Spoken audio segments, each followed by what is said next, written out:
வணக்கம். நீங்கள் இணைந்து கொண்டிருப்பது ஈரோடு தமிழின் மதிய நேர பிரதான செய்திகளுடன் இணைந்து கொள்ளும் நான் லக்ஷனா சரத்குமார். முதலில் தலைப்புச் செய்திகள். தெற்கு அதிவேக நெடுஞ்சாலையில் கைவிடப்பட்ட நிலையில் சொகுசு வாகனம். உலக சந்தையில் தங்கத்தின் விலை $5000 எல்லையை கடந்துள்ளதாக சர்வதேச ஊடகங்கள் செய்தி வெளியிட்டுள்ளன. பொலனறுவையில் இளைஞர் ஒருவர் அவரின் தந்தையால் வெட்டி கொலை. தற்போதைய ஆட்சியின் கீழ் நம்பிக்கை கேள்விக்குறியாக உள்ளது. நாடாளுமன்ற உறுப்பினர் ராசமாணிக்கம் சாணக்கியன். தமிழரசு கட்சியின் நாடாளுமன்ற குழு தலைவர் பதவியை ஸ்ரீதரனிடமிருந்து மீளப்பெற கட்சி தீர்மானம். ரஷ்யாவுக்கு ஆதரவாக செயல்படுவதாக கருதப்படும் எண்ணெய் கப்பல் ஒன்று பிரான்ஸ் கடற்படையினரால் கைப்பற்றப்பட்டுள்ளது. அமெரிக்காவில் நிலவும் கடும் பனிப்புயல் காரணமாக 10,000க்கும் மேற்பட்ட விமானங்கள் ரத்து செய்யப்பட்டுள்ளன. கனடாவில் இந்திய வம்சாவளி இளைஞர் ஒருவர் சுட்டுக் கொலை. இனி தொடர்வது விரிவான செய்திகள்.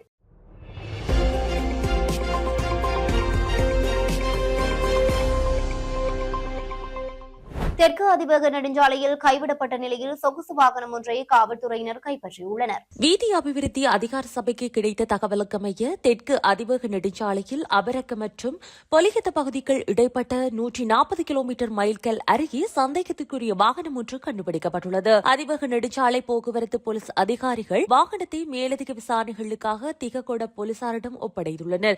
இந்த நிலையில் வாகனத்தின் இலக்கத்தகடை சோதித்த போது அதே இலக்கத்தை கொண்ட மற்றொரு வாகனம் இரத்தினபுரி சேர்ந்த ஒருவருக்கு சொந்தமானது என தெரிய வந்துள்ளது. இரத்தினபுரியில் பதிவு செய்யப்பட்ட வாகனம் வெள்ளை நிறமாகும். ஆனால் மீட்டெடுக்கப்பட்ட வாகனம் மரும் நிறமாகும். மேலும் இரண்டினதும் எஞ்சின் இலக்கங்களும் வெவ்வேறானவை என போலீசார் குறிப்பிட்டுள்ளனர். இந்த வாகனம் தொடக்கட ஊடாக அதிவேக வீதிக்குள் நுழைந்து மத்தளம் நோக்கி பயணித்துள்ளமையும் உறுதி செய்யப்பட்டுள்ளது.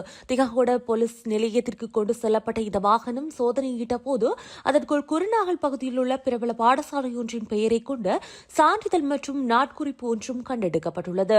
நாட்குறிப்பில் இந்த அடையாள அட்டை பிரதியை அடிப்படையாக கொண்டு போலீசார் நடத்திய விசாரணையின் போது அது பொதுகர பகுதியைச் சேர்ந்த ஒருவருடையது என அடையாளம் காணப்பட்டுள்ளது. குறித்த நபர் கடந்த ஜனவரி 25ஆம் தேதி வீட்டை விட்டு வெளியேறியுள்ளதாக போலீசார் மேலும் தெரிவித்துள்ளனர். மேலதிக விசாரணைகள் முன்னெடுக்கப்பட்டு வருகின்றன. வரலாற்றில் முதல் முறையாக உலக சந்தையில் தங்கத்தின் விலை $5000 எல்லையை கடந்துள்ளதாக சர்வதேச ஊடகங்கள் செய்தி வெளியிட்டுள்ளன. உலகளவில் அதிகரித்து வரும் அரசியல் மற்றும் பொருளாதார பதற்றங்களுக்கு மத்தியில் முதலீட்டாளர்கள் பாதுகாப்பான முதலீடாக தங்கத்தை நாடி வருவதால் தங்கத்தின் விலை முதல் முறையாக 5000 கடந்துள்ளது. கடந்த வாரத்தில் மட்டும் தங்கம் 8% அதிகமாக உயர்ந்துள்ளது.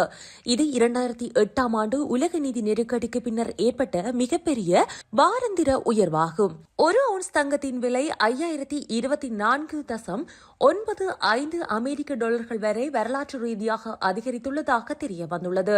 இதற்கிடையில் தங்கத்தின் விலை மேலும் உயர்வடையக்கூடும் என இவருட இறுதிக்குள் அது $5000 தாண்டும் எனவும் நிபுணர்கள் கருத்து வெளியிட்டுள்ளனர். அத்துடன் இதற்கு இணையாக ஏனைய உலோகங்களின் விலைகளும் அதிகரித்துள்ளதுடன் அதற்கமைய ஒரு அவுன்ஸ் வெள்ளியின் விலை 1.74% அதிகரித்துள்ளது. $107.72 பதிவாகியுள்ளன. மேலும் அவுன்ஸ் பெலோடியத்தின் விலை 0.17 அதிகரித்துள்ளது. $2013.50 பதிவாகியுள்ளன.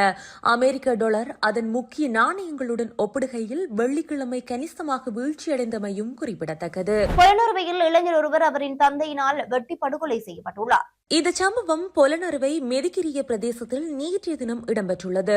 போதைப்பொருள் பாவனைக்கு அடிமையான மேற்படி இளைஞர் தந்தையாருடன் முரண்பட்டு வீட்டில் தொடர்ந்தும் குழப்பங்களை ஏற்படுத்தி வந்துள்ளார். இது இறுதியில் கொலையில் முடிவடைந்துள்ளது என்று போலீசார் ஆரம்பகட்ட விசாரணையில் தெரிய வந்துள்ளது. உயிரிழந்தவரின் தந்தையான 48 வயதுடைய நபரை கைது செய்துள்ள போலீசார் மேலதிக விசாரணைகளை மேற்கொண்டு வருகின்றனர். இலங்கை தமிழரசு கட்சியின் அரசியல் குழுவின் பணிப்பை நாடாளுமன்ற உறுப்பினர் சிவஞானம் ஸ்ரீதரன் ஏற்றுக்கொள்ள மறுத்த காரணத்தினால் தமிழரசு கட்சியின் நாடாளுமன்ற குழு தலைவர் பதவியை அவரிடமிருந்து மீளப்பெற கட்சி தீர்மானித்துள்ளது என்று கட்சியின் பொதுச் செயலாளர் ஜனாதிபதி சட்டத்தரணி எம்.ஏ. சுமந்திரன் தெரிவித்துள்ளார். நேற்றைய தினம் பிற்பகல் மட்டக்களப்பு களுவாஞ்சிக்குடியில் நடந்த நிகழ்வொன்றில் கலந்து கொண்டதன் பின்னர் ஊடகங்களுக்கு கருத்து தெரிவிக்கும் போதே அவர் மேற்கண்டவாறு கூறினார். இதன்போது கருத்து தெரிவித்த சுமந்திரன், ஸ்ரீதரனுக்கு நாடாளுமன்ற குழு தலைவர் பதவியானது தமிழரசு கட்சியின் அரசியல் குழுவினாலேயே வழங்கப்பட்டது. தேர்தல் முடிந்த பின்னர் வவுனியாவின் அரசியல் குழு கூட்டத்தில் அந்த நேரத்தில் மாவை சீனாதிராஜாவும் கலந்து கொண்டார். அந்த நேரத்தில் தேசிய பட்டியல் ஆசனத்தை வைத்திய சத்தியலிங்கத்திற்கு வழங்குவதற்கும் அந்த அரசியல் குழு கூட்டத்திலேயே தீர்மானிக்கப்பட்டது. அதேபோன்று நாடாளுமன்றத்தில் கொறடா பதவியை வைத்தியர் சத்தியலிங்கத்திற்கு வழங்க தீர்மானிக்கப்பட்டதுடன் நாடாளுமன்ற நடவடிக்கை குழுவின் பிரதிநிதியாக நாடாளுமன்ற உறுப்பினர் சாணக்கியனை நியமிக்க தீர்மானிக்கப்பட்டிருந்தது. நாடாளுமன்ற குழுவின் தலைவராக நாடாளுமன்ற உறுப்பினர் ஸ்ரீதரனை நாங்கள் நியமித்தோம். நேற்று முன்தினம் திருகோணமலையில் நடைபெற்ற கூட்டத்தில் இவை பற்றி ஆராயப்பட்டன. அரசியல் குழுவினால் நியமிக்கப்பட்ட நியமனங்களை மாற்றுவதற்கான அதிகாரம் அரசியல் குழுவுக்கே இருக்கின்றது. எந்த குழு நியமித்ததோ அதனை மாற்றுவதற்கு அதிகாரம் அந்த குழுவுக்கு உண்டு. அரசியல் கட்சியின் அரசியல் குழுவின் ஆலோசனையை அவர் ஏற்றுக்கொள்ள மறுத்ததன் காரணத்தினால் அரசியல் குழுவினால் வழங்கப்பட்ட நியமனத்தை மீளப் பெறுவது என தீர்மானிக்கப்பட்டது. அரசியல் குழு அவர் மீது நம்பிக்கை வைத்து ஏகமனதாக நாடாளுமன்ற குழு தலைவர் பதவியை அவருக்கு வழங்கியது. அதே அரசியல் குழு 2 தடவைகள் அவர் அரசமைப்பு கவுன்சிலில் இருந்து ராஜினாமா செய்ய வேண்டும் என்ற ஆலோசனையை ஏகமனதாக வழங்கியிருந்தது. நேற்றைய தினம் சுமார் 4 மணி நேரம் அதே கருத்தை அவரிடம் வலியுறுத்தியிருந்தோம். ஆகவே கட்சியின் எந்த உயர்குழு அவருக்கு அந்த பதவியை வழங்கியதோ அந்த குழுவின் ஆலோசனைகளையும் வற்புறுத்தல்களையும் அவர் செவிமடுக்கவில்லை என்றால் அந்த பதவியை அவரிடமிருந்து எடுப்பது என தீர்மானித்திருந்தோம் என தெரிவித்துள்ளார். கை பிறந்தால் வழி பிறக்கும் என்ற நம்பிக்கை தற்போதைய ஆட்சியின் கீழ் கேள்விக்குறியாகியுள்ளதாக நாடாளுமன்ற உறுப்பினர் ராசமாணிக்கம் சாணக்கியன் தெரிவித்துள்ளார். திருகோணமலையில் நேற்று முன்தினம் இலங்கை தமிழரசு கட்சி ஏற்பாடு செய்த தைப்பொங்கல் நிகழ்வில் கலந்து கொண்டு உரையாற்றும் போதே அவர் இவ்வாறு குறிப்பிட்டிருந்தார். கடந்த காலங்களில் அவர் கூறிய தீபாவளிக்கு தீர்வு கிடைக்கும் போன்ற விடயங்கள் பலரும் விமர்சித்திருந்தாலும் அதன் பின்னணி குறித்து நாடாளுமன்ற உறுப்பினர் சாணக்கியன் கருத்து வெளியிட்டிருந்தார். முந்தைய நல்லாட்சி அரசாங்கத்தின் போது தமிழ் மக்களுக்கான அரசியல் தீர்வை எட்டுவதற்கான தீவிர நகர்வுகள் மேற்கொள்ளப்பட்டதாக சாணக்கியன் குறிப்பிட்டுள்ளார். தீபாவளி அல்லது பொங்கலுக்குள் ஒரு தீர்வு கிடைக்கும் என்று சம்பந்தன் மிகுந்த நம்பிக்கையுடன் கூறியதற்கு அந்த சூழலை இருந்தது என்று அவர் சுட்டிக்காட்டியுள்ளார். ஆனால் தற்போதைய தேசிய மக்கள் சக்தி அரசாங்கம் பதவியேற்று ஒரு வருடமாகியும் அரசியல் தீர்வு தொடர்பான எந்த ஒரு காத்திரமான நடவடிக்கையும் முன்னெடுக்கப்படவில்லை என்றும் அவர் கூறியுள்ளார். சர்வதேச தடைகளை மீறி ரஷ்யாவுக்கு ஆதரவாக செயல்படுவதாக கருதப்படும் எண்ணெய் கப்பல் ஒன்று பிரான்ஸ் கடற்படையினரால் கைப்பற்றப்பட்டதுடன் அதன் இந்திய மாலுமி ஒருவரும் கைது செய்யப்பட்டுள்ளார். பிரான்ஸ் மார்க்சே நகருக்கு அருகில் உள்ள கடற்பரப்பில் இந்த சம்பவம் பதிவாகியுள்ளது. இந்த சம்பவத்தில் டி கிரின்ச் எனும் எண்ணெய் கப்பலின் மாலுமி 58 வயதுடைய இந்தியர் ஒருவரை கைது செய்யப்பட்டுள்ளார். இது தொடர்பில் மேலும் தெரிய வருகையில் ரஷ்யாவின் ஆர்டிக் துறைமுகத்தின் முர்மான்ஸ்கில் இருந்து மத்திய தரைக்கடல் வழியாக சென்று கொண்டிருந்த இக்கப்பல் பிரான்ஸ் கடற்படையால் இடைமறிக்கப்பட்டுள்ளது. கொமரோஸ் தீவுகளின் கொடியுடன் பயணித்த போதிலும் இது ரஷ்யாவுக்கு சொந்தமான கப்பல் என்றும் சர்வதேச தடைகளில் இருந்து தப்பிக்க போலி அடையாளத்தை பயன்படுத்துவதாகவும் பிரான்ஸ் ஜனாதிபதி இமானுவேல் மேக்ரான் குற்றம் சாட்டியுள்ளார். இத்தகைய நிழல் உலக கப்பல் மூலம் கிடைக்கும் வருவாய் உக்ரைனுக்கு எதிரான ரஷ்யாவில் இருந்து போருக்கு நிதி திரட்ட உதவுவதாகவும் அவர் தெரிவித்துள்ளார். இந்த நிலையில் கைதான இந்திய மாலுமி தற்போது மார்சேய் நகரில் தடுப்பு காவலில் வைக்கப்பட்டுள்ளார். அமெரிக்காவில் நிலவும் கடும் பனி புயல் காரணமாக 10,000க்கும் மேற்பட்ட விமானங்கள் ரத்து செய்யப்பட்டுள்ளதுடன் பொதுமக்களின் இயல்பு வாழ்க்கை கடுமையாக பாதிக்கப்பட்டுள்ளது.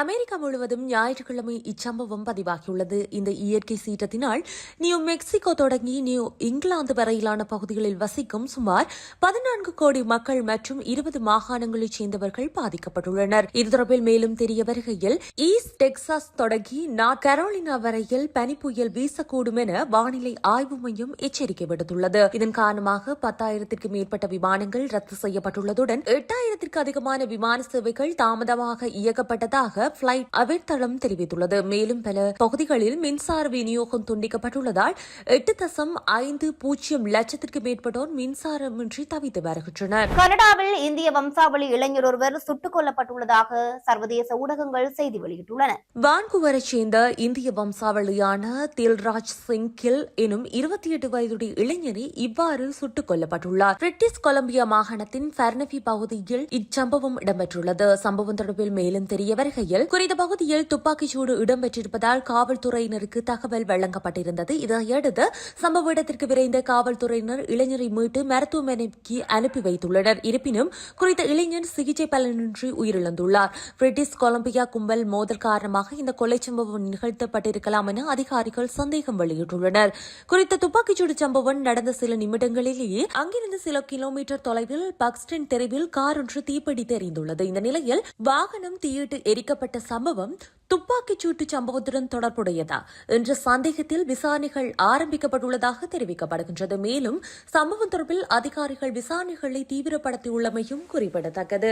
தெற்கு அதிவேக நெடுஞ்சாலையில் கைவிடப்பட்ட நிலையில் சொகுசு வாகனம். உலக சந்தையில் தங்கத்தின் விலை $5000 எல்லையை கடந்துள்ளதாக சர்வதேச ஊடகங்கள் செய்தி வெளியிட்டுள்ளன. பெருநறுவையில் இளைஞர் ஒருவர் அவரின் தந்தையால் வெட்டி கொலை. தற்போதைய ஆட்சியின் கீழ் நம்பிக்கை கேள்விக்குறியாக உள்ளது. நாடாளுமன்ற உறுப்பினர் ராசமாணிக்கம் சாணக்கியன். தமிழரசு கட்சியின் நாடாளுமன்ற குழு தலைவர் பதவியை ஸ்ரீதரனிடமிருந்து மீளப்பெற கட்சி தீர்மானம். ரஷ்யாவுக்கு ஆதரவாக செயல்படுவதாக கருதப்படும் எண்ணெய் கப்பல் ஒன்று பிரான்ஸ் கடற்படையினரால் கைப்பற்றப்பட்டுள்ளது. அமெரிக்காவில் நிலவும் கடும் பனிப்புயல் காரணமாக 10,000க்கும் மேற்பட்ட விமானங்கள் ரத்து செய்யப்பட்டுள்ளன. கனடாவில் இந்திய வம்சாவளி இளைஞர் ஒருவர் சுட்டுக் கொலை. இத்துடன் ஈரோப் தமிழின் மதிய நேர பிரதான செய்திகள் நிறைவு பெற்றன. தொடர்ந்து நமது செய்திகளுடன் இணைந்திருங்கள்.